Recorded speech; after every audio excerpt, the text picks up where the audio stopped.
আশুরার সময় 2টা রোজা রাখতে বলেছেন। বিশ্বনবী রেখেছিলেন একটা রেখেছিলেন, আর বলেছিলেন আমি যদি আগামী বছর বাঁচি লা আসুমান্না তাসা, 10 তারিখে তো এবার রাখলাম, 10ই মুহররম, আগামী বছর বেঁচে থাকলে 9ই মুহররম রাখবো। কিন্তু এর পরের বছর বিশ্বনবীকে তুলে নিল কে? বিশ্বনবী রাখতে পারে নাই, কিন্তু বিশ্বনবীর চেতনা ছিল রাখার, ঠিক কিনা? বিশ্বনবী এমন নবী যার চেতনাটাও সুন্নাত।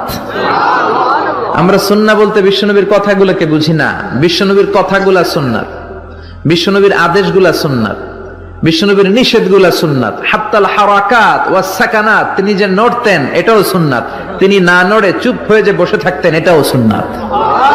বিশ্বনবী যে ঘুমাতেন ওইটাও সুন্নাত। আল্লাহু আকবার।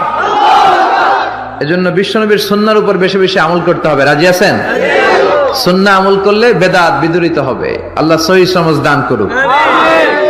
বিশ্বনবী সোমবারে রোজা রাখতেন। আমাদের অনেক মা বোনেরা রোজা রাখতে চায়, তো রাখতে যে তারা কিছু বেদাত করে ফেলে। যত জায়গায় যতটা সুন্নাহ আছে ওই সুন্নাহ সরাই ফেললে ওই জায়গায় বেদাত ঢুকে, ঠিক কিনা? আমাদের মায়েরা শবে মেরাজের রোজা রাখে। শবে মেরাজের রোজা বলতে শরিয়াতে কোনো রোজা নাই, ঠিক কিনা? বিশ্বনবী যা শিখিয়েছেন তাতে বরকত রহমত বেশি না কম? বিশ্বনবী সোমবার বৃহস্পতিবার রোজা রাখতেন। এজন্য মায়েরা বোনেরা যদি রোজা রাখতে চায় তাদেরকে বলে দিবেন সোম আর বৃহস্পতি রাখবেন। বিশ্বনবী মাসে 3টা স্পেশাল রাখতেন, আইয়ামুল বীর, 13, 14, 15। মা বোনেরা যদি রাখতে চায় এদেরকে বলে দিবেন তারা যেন এই দিনগুলোতে রাখে। তারপরে বিশ্বনবী সাল্লাল্লাহু আলাইহি ওয়াসাল্লাম রমাদান শেষে যে ঈদুল ফিতর হয়, শাওয়ালের প্রথম দিন আমরা ঈদুল ফিতর সেলিব্রেট করি ওয়ার্ল্ড ওয়াইড। ঈদুল ফিতরের পরে শাওয়ালের বাকি 29 দিনের যে কোনো 6 দিন আপনি 6টা রোজা রাখতে পারেন। বিষ্ণু সাল্লাল্লাহু আলাইহি ওয়াসাল্লাম বলেছেন মান সামা রমাদানা সুম্মা আতবাআহু সিত্তাম মিন শাওয়াল কানা কাসিয়ামিদ দাহর। রমজানের রোজা রাখার পরে যে শাওয়ালের 6টা রোজা রাখলো সেজন্য সারা বছর রোজা রাখলো। এগুলো হচ্ছে সুন্নাহ সম্মত রোজা, সোম বৃহস্পতি। তারপর জিলহজের প্রথম 10 দিন বিশ্বনবী রোজা রাখতে বলেছেন। আরাফার ময়দানে যেদিন লব্বাইক আল্লাহুম্মা লব্বাইক বলে হাজিরা হজ করে ওই দিন রোজা রাখতে বলেছেন। বেশি বেশি যারা ইস্তেগফার পড়ে তাদের 5টা লাভ। আওয়াজ করে বলতে হবে কয়টা? 5টা। নাম্বার 1, মান লাজিমাল ইস্তিগফার জাআলাল্লাহু লাহু মিন কুল্লি দীকিন মাখরাজা। যে সব সময় ইস্তেগফারের সাথে লাজিমা মানে লেগে থাকে, আঠার মতো। কিসের মতো? চুইংগাম খান না আপনারা? চুইংগাম যদি হাতের মধ্যে লাগান আঠার মতো লেগে থাকে না? বাচ্চারা আবার দুষ্টামি করে চুইংগাম খেয়ে আরেকজনের চুলের মধ্যে লাগায় দেয়, আছে না নাই? তখন সরিষার তেল দিয়ে ছুটাইতে হয়, তাই না? তো মান লাজিমাল ইস্তিগফার, যে ইস্তিগফারের সাথে আঠার মতো লেগে থাকে সে 5টা জিনিস পায় জীবনে। চিল্লায় বলেন না কয়টা? 1 নাম্বার, জাআলাল্লাহু লাহু মিন কুল্লি দীকিন মাখরাজা। সব বিপদ থেকে তার উদ্ধার করে কে? আল্লাহ। আমাদের জীবনে বিপদ আপদ আছে না নাই? আছে। কম না বেশি? বেশি। কত বিপদ, কত ধরনের বিপদ। যে কোনো সময় দুর্ঘটনা হতে পারে, রোড অ্যাক্সিডেন্ট, আছে না নাই? আছে। যে কোনো সময় গুম হয়ে যেতে পারেন, আপনারা খুঁজে পাবেন আপনার স্বজনরা। যে কোনো সময় ক্রস ফায়ারের মধ্যে পড়তে পারেন, ঠিক কি না? যে কোনো সময় বজ্রপাতে আপনি নিহত হতে পারেন, ভূমিকম্পের মাঝখানে পড়তে পারেন, 2 জন কোবাকবি লাগছে আপনি মাঝখানে, হইতে পারে না? জাআলাল্লাহু লাহু মিন কুল্লি দীকিন মাখরাজা। এরকম সব ধরনের বিপদ থেকে তারে রক্ষা করবে কে? আল্লাহ। যদি ইস্তিগফারের সাথে আঠার মতো লেগে থাকা যায়। এই হলো নাম্বার 1। নাম্বার 2, ওয়া মিন কুল্লি হাম্মিন ফারাজা। যে সব সময় আঠার মতো ইস্তিগফারের সাথে লেগে থাকবে আল্লাহ তাকে দুশ্চিন্তা থেকে মুক্তি দিবেন, তার কোনো টেনশন থাকবে না। সুবহানাল্লাহ পড়েন। আমাদের জীবনে টেনশন আছে না নাই? জীবন নিয়ে টেনশন, মরণ নিয়ে টেনশন, ক্যারিয়ার নিয়ে টেনশন, বাড়ি ভাড়ার টেনশন, বিদ্যুৎ বিলের দাম বেড়ে যাচ্ছে টেনশন, ঘরের মধ্যে শান্তি নাই টেনশন, দ্রব্যের দাম বাড়তেছে, বেতন কমতেছে টেনশন, ঠিক কিনা? এই টেনশন থেকে আপনাকে মুক্ত রাখবে কে? আল্লাহ। নাম্বার 3, ওয়ায়ারযুকহু মিন হাইসু লা ইয়াহতাসিব। এমন জায়গা থেকে আল্লাহ আপনাকে রিজিকের ব্যবস্থা করবে আপনি কল্পনাই করতে পারবেন না। রিজিক দেওয়ার মালিক কে? কেউ যেটা পারে না, পারে কে? এমন জায়গা থেকে তিনি রিজিক দিবেন আপনি কল্পনাই করতে পারেন না। আপনি হিসাবই করেন না যে এখান থেকে কিছু রিজিক আমি পাবো। কিন্তু আল্লাহ ব্যবস্থা করে দিয়েছে, সুবহানাল্লাহ পড়েন। 4 নাম্বার, যতক্ষণ ইস্তেগফারের সাথে আঠার মতো লেগে থাকবেন আল্লাহর কোনো শাস্তি আপনার উপর আসবে না। ওমা কান আল্লাহু মুআযযিবাহুম ওয়া হুম ইস্তাগফিরুন, যতক্ষণ আপনি ইস্তেগফার পড়বেন আল্লাহর আযাব আপনারে পাকড়াও করবে না। 5 নাম্বার হচ্ছে আল্লাহ আপনাকে মুস্তাজাবুদ দাওয়া বানিয়ে দিবে। মুস্তাজাবুদ দাওয়া মানে এমন ব্যক্তি, যেই ব্যক্তি দোয়া করা মাত্রই দোয়া কবুল করে কে? সবসময় ইস্তেগফার পড়তে রাজি আছেন তো?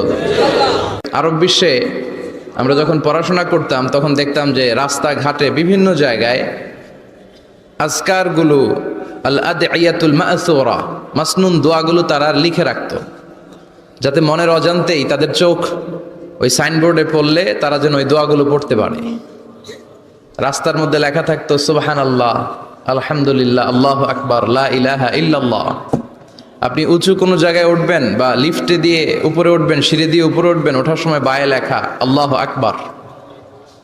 কারণ হাদিসে এসেছে ইদা সাইদনা কাব্বারনা, আমরা যখন উপরের দিকে উঠতাম আমরা পড়তাম আল্লাহু আকবার। ওয়া ইদা নাযালনা সাব্বাহনা, আর যখন আমরা নিচের দিকে নামতাম আমরা পড়তাম সুবহানাল্লাহ। এজন্য হেঁটে হেঁটে কিংবা সিঁড়ি দিয়ে কিংবা লিফট দিয়ে, এলিভেটর দিয়ে আপনি যখন উপরের দিকে উঠবেন কি পড়বেন? আওয়াজ করে পড়েন, কি পড়বেন? আর নিচের দিকে নামলে কি পড়বেন? এই তাসবিহগুলো পড়ে পড়ে জিহ্বাটারে ভিজিয়ে রাখার দরকার আছে না নাই? আমরা যেন আল্লাহর জিকির আর শুকর দিয়ে আমাদের হৃদয়টাকে, জিহ্বাটাকে সিক্ত করে রাখতে পারি। আল্লাহ তুমি তৌফিক দাও। ফরজ সালাতের পরে বিশ্বনবী তাসবিহগুলো পড়তেন, আমরা পড়তে চাই না। আল্লাহ রাসূল সাল্লাল্লাহু আলাইহি ওয়াসাল্লাম সালাম ফেরানোর পরে পড়তেন আল্লাহু আকবার, 3 বার পড়তেন আস্তাগফিরুল্লাহ, আস্তাগফিরুল্লাহ, আস্তাগফিরুল্লাহ, সুবহানাল্লাহ 33 বার, আলহামদুলিল্লাহ 33 বার, আল্লাহু আকবার 33 বার, লা ইলাহা ইল্লাল্লাহু ওয়াহদাহু লা শারীকা লাহ, লাহুল মুলকু ওয়া লাহুল হামদু ওয়া হুয়া আলা কুল্লি শাইইন কাদির। আয়াতুল কুরসি পড়তেন, লম্বা লম্বা অনেক দোয়া করতেন। এগুলো আমরা করি না, আমরা ছোট্ট একটা মুনাজাতের জন্য পাগল হয়ে যাই, তাই না? আসসালামু আলাইকুম ওয়া রাহমাতুল্লাহ, আসসালামু আলাইকুম ওয়া রাহমাতুল্লাহ, আল্লাহুম্মা আমিন বিরহমাতিকা ইয়া আরহামার রাহিমিন, তাই না? আমিন ইয়া আরহামার রাহিমিন। তো হইলো কিছু? তাড়াহুড়ো করবেন না, তাসবিহ পড়বেন, জিকিরগুলো পড়বেন, এগুলো আপনার অন্তরটাকে সিক্ত রাখে। ফরজ সালাতের পরে আয়াতুল কুরসি পড়তে হয়। মান কারা আয়াতাল কুরসি দুবুরা কুল্লি সালাতিন মাকতুবা লাম ইয়ামনাহু মিন দুখুলিল জান্নাতি ইল্লাল মাউত। প্রত্যেক ফরজ সালাতের পরে যে আয়াতুল কুরসি পড়ে তার জান্নাতে ঢোকার ব্যাপারে কোনো বাধা থাকে না একটি জিনিস ছাড়া, সেটা হলো তার মৃত্যু। লোকটা মরে না তাই জান্নাতে যায় না, মরলেই জান্নাতি। প্রত্যেক ফরজ সালাতের পরে আয়াতুল কুরসি পড়বেন তো? আর সর্বাবস্থায় বেশি বেশি করে পড়বেন আস্তাগফিরুল্লাহ। কি পড়বেন? আমার সাথে আওয়াজ করে পড়েন আস্তাগফিরুল্লাহ, আর আওয়াজ করে পড়েন আস্তাগফিরুল্লাহ। আপনারা ইমাম আহমদ ইবনে হাম্বলের নাম শুনেছেন? আমরা ইসলামে 5টা মাযহাবের প্র্যাকটিস করি, কোরআন সুন্নাহর আলোকেই আমরা করি। হানাফি, শাফিঈ, মালিকি। 4 নাম্বারটা আপনারা বলেন, হাম্বলি। হানাফি, শাফিঈ, মালিকি, তারপরে হাম্বলি। এই হাম্বলি মাযহাবের ধারক এবং বাহক ইমাম আহমদ ইবনে হাম্বল। উনি অনেক বড় যুগ শ্রেষ্ঠ মুহাদ্দিস ছিলেন। একক স্বতন্ত্র হাদিসের কিতাব হিসেবে পৃথিবী খ্যাত যে হাদিসের কিতাবটা, যেটার মধ্যে সবচাইতে বেশি সংখ্যক হাদিস আনা হয়েছে, মুসনাদ আহমদ ইবনে হাম্বল, এটার রচয়িতা উনি। সুবহানাল্লাহ পড়েন। প্রায় 40,000 হাদিসের কালেকশন ওই কিতাবের ভেতরে আছে। এই হাদিস কালেকশনের জন্য ইমাম আহমদ ইবনে হাম্বল বছরের পর বছর, যুগের পর যুগ, শহর থেকে গ্রাম, গ্রাম থেকে শহর চষে বেরিয়েছেন। ওনার শেষ জীবনটা উনি হাদিস সংগ্রহের কাজে ব্যয় করেছেন। একবার এক সফরে তিনি রাত্রিবেলা বেরোলেন। ইস্তেগফার পড়লে যে কি করে মানুষ মুস্তাজাবুদ দাওয়া হয় শুনেন। রাত্রিবেলা সফরে তিনি বেরোলেন, হাদিস সংগ্রহের সফর। পথিমধ্যে এক মসজিদে মাগরিবের নামাজ পড়লেন, এশার নামাজ পড়লেন। প্রচন্ড শীত, তিনি ভাবলেন আজকের রাতটা মসজিদেই কাটায় দেই, ফজরের সালাত পড়ে তারপরে বেরোবো। ব্যাগ থেকে কাঁথা বের করে তিনি শুয়ে পড়লেন। কিন্তু মসজিদের দারোয়ান এসে বলে, মসজিদে তো থাকা যাবে না, আপনি বের হন। ইমাম আহমদ ইবনে হাম্বল বললেন, আমি বৃদ্ধ মানুষ, প্রচন্ড শীত, কই যাব? আমি ফজরেরও মুসল্লি, ফজর নামাজও এই মসজিদে পড়বো, আমার এই বাজান তুমি থাকতে দাও। দারোয়ান বলেন, নো, থাকা যাবে না, মসজিদে থাকা যাবে না, বের হন, না হলে গাঠটি সহ বের করে দেব। চিনে নাই এটা যে ইমাম আহমদ ইবনে হাম্বল, সে বুঝতে পারে নাই। তো দারোয়ানের সাথে সুবিধা করতে না পেরে ইমাম আহমদ ইবনে হাম্বল ব্যাগ নিয়ে বেরোয় গেলেন। প্রচন্ড শীত, কাঁপছেন। হঠাৎ দেখে সামনে এক বাজার, ওই বাজারে এক খাব্বাজ বসে আছে। খাব্বাজ মানি রুটি বিক্রেতা, খাব্বাজ মানি যুবক, একজন রুটি বিক্রেতা, রুটি বিক্রি করে। যে যুবককে সালাম দিলেন, আসসালামু আলাইকুম। যুবক পড়লো, আলাইকুম আসসালাম। ইমাম আহমদ ইবনে হাম্বল বলল, যুবক, আমি মুসাফির মানুষ, থাকার জায়গা নাই, প্রচন্ড শীত। এই যে তুমি চুলার মধ্যে উনুনে রুটি বানাচ্ছ, আমি যদি তোমার চুলার পাশে বসে রাতটা কাটাই, তোমার কোনো সমস্যা হবে? যুবক বলেন, নো, কোনো সমস্যা নাই। আহলান ওয়া সাহলান ওয়া মারহাবান বিক, খোশ আমদেদ, সুস্বাগতম, আসেন। আপনি আমার চুলার পাশে বসে আগুন পোহালে আমার সমস্যা কি? আসেন, আসেন, বসেন, আপনি মুরব্বী মানুষ।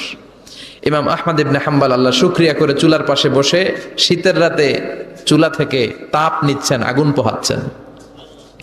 আর তিনি দেখতে লাগলেন, যুবক আটা দিয়ে রুটি বানায় আর পড়ে আস্তাগফিরুল্লাহ, রুটির খামির বানায় আর পড়ে আস্তাগফিরুল্লাহ, গোল গোল করে খামির দিয়ে দলা বানিয়ে সাজিয়ে রাখে আর পড়ে আস্তাগফিরুল্লাহ।